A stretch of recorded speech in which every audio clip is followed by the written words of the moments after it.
안녕하세요. 최브레인입니다. 정량한 뇌파 사용 방법 세 번째로 표준 뇌파 데이터베이스에 대해 설명드리겠습니다. 데이터베이스 회사들은 대략 10개 정도 있으며 최근에 시작하려는 곳도 있습니다.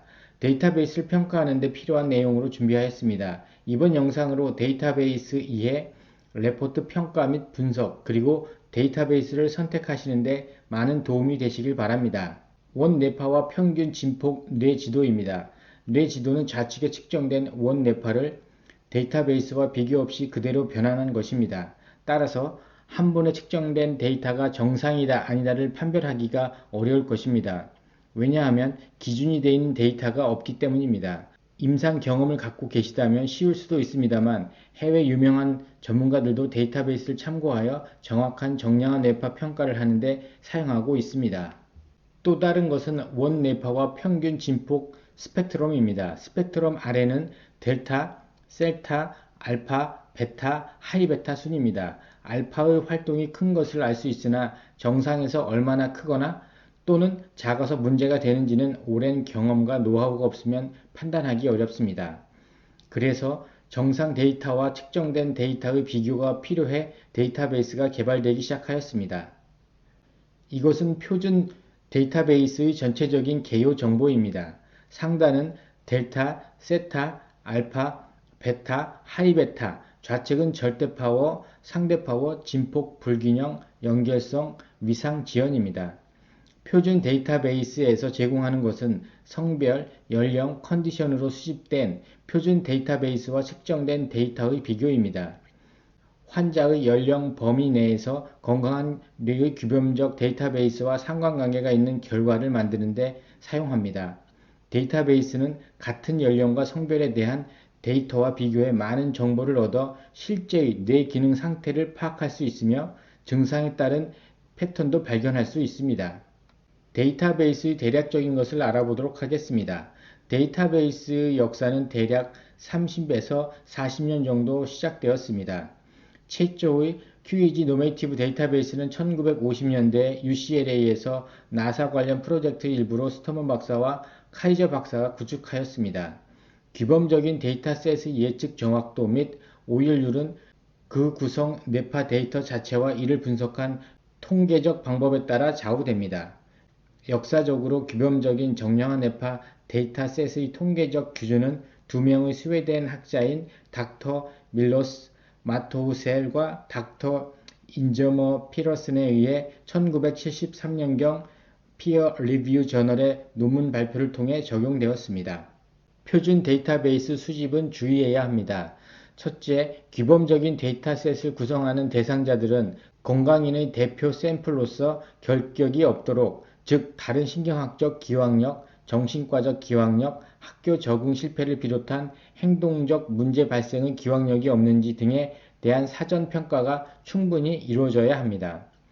대표적 샘플링은 남녀 비율, 민족적 구성, 사회 경제적 상태, 연령 분포 등이 고르게 이루어져 인구학적 변수 구성의 기울어짐이 없어야 합니다. 표준 데이터베이스는 G스코어를 사용합니다. 레포트의 상단에 G스코어가 없으면 순수 데이터를 의미합니다. G스코어, 즉 G점수는 변환 규칙의 특수한 적용입니다. 항목의 G점수는 해당 항목이 분포의 표준 편차 단위로 표시된 분포의 평균에서 벗어나는 거리와 방향을 나타내어 줍니다. G점수 변환의 수학은 분포의 모든 항목이 G스코어로 변환되는 경우 변형된 점수는 반드시 0의 평균과 1의 표준 편차를 가질 것입니다. G점수는 종종 표준 점수라고 합니다. G점수 변화는 다른 수단 또는 표준 편차가 다른 분포의 항목의 상대 순위를 비교하려는 경우에 특히 유용합니다. G스코어는 가우시안 정규 분포를 사용합니다. 정규 분포는 도수 분포의 그래프가 평균값을 중심으로 하여 좌우가 완전한 대칭을 이루는 것입니다. 0을 기준으로 좌측은 마이너스 1, 마이너스 2, 마이너스 3이고 우측은 플러스 1, 플러스 2, 플러스 3입니다. 0은 정상 데이터 범위이고 좌측으로 갈수록 뇌파의 활동이 낮음, 그리고 우측으로 갈수록 뇌파의 활동이 높음을 의미합니다. 마이너스 1에서 플러스 1은 68.26%인데 이 범위는 정상입니다.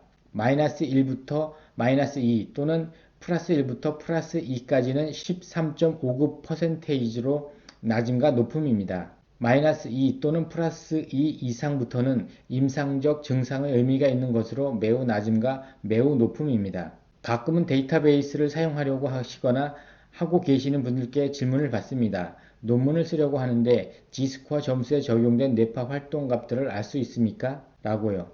이것은 데이터베이스 회사들의 기밀이라 저희도 알 수는 없습니다. 데이터베이스 회사들마다 가우시안 분포로 변환한 데이터들이 조금은 다를 수 있습니다. 왜냐하면 모집 집단이나 계산 방식의 차이가 있을 수 있기 때문입니다. 신뢰성 있는 데이터베이스를 선택하시려면 어떻게 모집단을 모아서 검사를 통해 정상인을 결정했는가, 얼마나 많은 사람들이 사용하고 있는가, 발표된 논문들은 얼마나 되는가 라는 확인이 필요합니다. 전문가들은 2개 이상의 표준 데이터베이스를 사용하라고 조언하고 있습니다. 사용자가 직접 프로그램 데이터베이스에서 측정된 데이터를 불러와 자동 및 수동으로 자파를 제거하고 몽타주 등 여러가지를 편집할 수 있는 것을 추천해 드립니다. 왜냐하면 자동 알고리즘으로 자파를 완전히 제거하기란 어렵기 때문입니다. 말씀드린 표준 데이터베이스 G스코어 막대 그래프를 색으로 정의했습니다. 따라서 내 지도에서 색으로 쉽게 구별할 수 있습니다. 0을 기준으로 마이너스 1부터 플러스 1은 정상 범위이고 좌측 남색은 정상으로부터 낮음과 매우 낮음이고 우측은 정상으로부터 높음과 매우 높음이 있습니다. 앱솔루트 파워를 보면 중앙 좌측에서 세타가 진한 노란색으로 1.5에서 1.99 범위이고 알파는 C3과 C4에서 주황색인 2에서 2.5 범위에서 활동하고 있습니다. 의미로는 세타 영역과 모타 코텍스라 주의력 어려움과 움직임이 많고 알파의 C3과 C4는 뮤파가 의심됩니다. 릴레이티브 파워는 알파 활동이 높아 상대적으로 델타 활동이 낮게 표시되고 있습니다. 뇌 지도의 진폭 불균형, 연결성, 위상 지연으로 정상은 아무 연결선이 없는 것입니다. 상단의 선 굵기와 색에 따라 수치가 정해져 있으며 이를 보고 평가할 수 있습니다. 남색은 마이너스의 낮은 연결이고 적색은 플러스로 높은 연결을 의미합니다. 뇌 지도를 보면 델타와 세타에서 진폭 불균형과 연결성이 낮거나 높은 것을 확인할 수 있습니다. 이렇게 데이터베이스를 사용하면 편리합니다. 다음은 데이터베이스 개요 정보 레포트의 예입니다. 연령은 48세이고 스트레스 및 수면의 어려움을 갖고 있는 환자의 레포트입니다.